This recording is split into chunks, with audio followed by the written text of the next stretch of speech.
अनुराधाचार्य जी, आपका एक और वीडियो सोशल मीडिया पर बहुत वायरल है, जिसमें आप कह रहे हैं कि स्त्री का जरूरत से ज्यादा होना दोष है। माता जी। सीता का हरण क्यों हुआ? क्योंकि वो जरूरत से ज्यादा सुंदर थी। द्रौपदी की भरी सभा में साड़ी क्यों खींची गई? क्योंकि द्रौपदी भी जरूरत से ज्यादा सुंदर थी। इस पर बहुत बुरा मान गए लोग। अति सर्वत्र वर्जयेत, अति रूपेण वही सीता, अति गर्वेण रावण। चाणक्य कह रहे हैं, अब चाणक्य मिलें तो बात की जाए उनसे कि उन्होंने ऐसा क्यों लिखा। जैसा उन्होंने लिखा था वैसा ये दास ने कह दिया। अब ये सवाल चाणक्य मिले तो बात करूंगा कभी मैं। नहीं, लेकिन आपका जवाब डॉक्टर कुमार विश्वास ने भी दिया था, पता होगा आपको। ऐसा क्यों लिखा? आप तो उनको जानते भी होंगे मेरे ख्याल से। हाँ हाँ, जानते सबको हैं, लेकिन अब देखिए उनको बात आपकी अच्छी नहीं लगी। जी को अब वो उनको चाणक्य नीति उनको आपकी बात नहीं अच्छी लगी थी। भाई उनकी खुद की बातें उनके नेता को अच्छी नहीं लगती तो पार्टी से निकाल बाहर कर दिया, तो उनको अच्छा ही तो नहीं लगता कुछ। अब चाणक्य जी कह रहे हैं वही हमने कहा। अब वो साहब चाणक्य जी से भी बात करें कि चाणक्य ने ऐसा क्यों लिखा है, बताइए। चाणक्य तो उनसे विद्वान ही रहे होंगे जो उनका विरोध कर रहे हैं, बताइए। कोई ऐरे गहरे नत्थु खैरे तो नहीं है चाणक्य।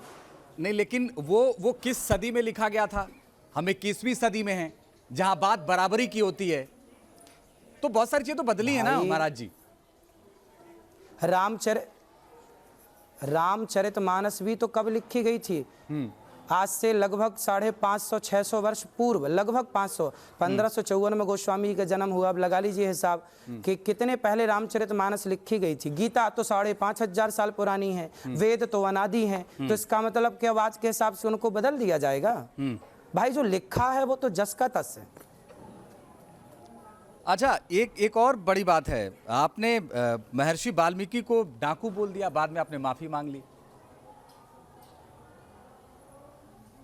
नहीं, आप समझिए, वाल्मीकि जी दो हुए हैं। एक तो रत्नाकर हुए हैं जिन्हें वाल्मीकि जो रामायण लिखे हैं वो अलग हैं, जो रामायण लिखने वाले वाल्मीकि जी हैं वो अलग हैं। एक रत्नाकर था, तो रत्नाकर नाम का एक डाकू था जिन्हें बाद में लोग उस नाम से जानते हैं। तो उस समय मुझे इस बात में कन्फ्यूजन थी कि दोनों एक ही हैं कि अलग अलग हैं। बाद में फिर मैंने गुरुजी से पूछा तो उन्होंने बताया दोनों बेटा अलग अलग हैं। तो वो रत्नाकर की कथा थी जो उल्टा नाम जपते थे। बाद में वो एक सरनेम होने से ना वो कन्फ्यूजन हो गई।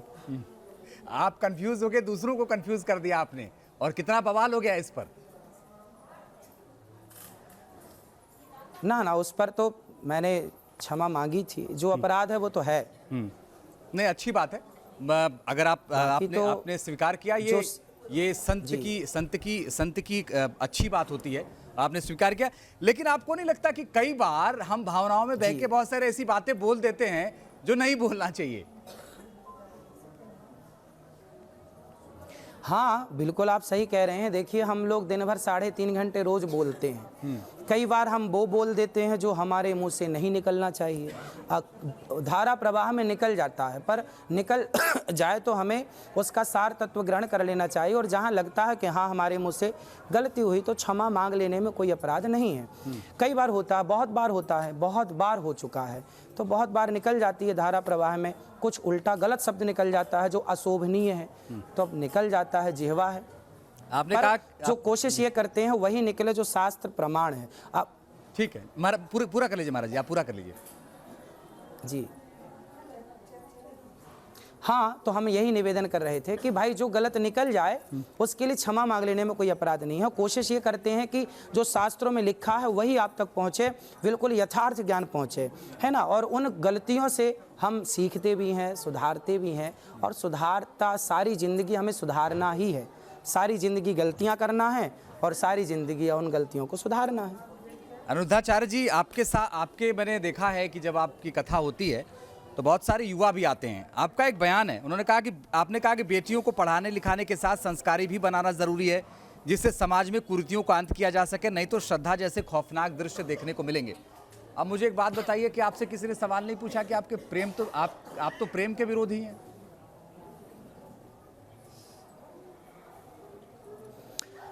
आप ही बता दीजिए प्रेम की परिभाषा क्या है जी?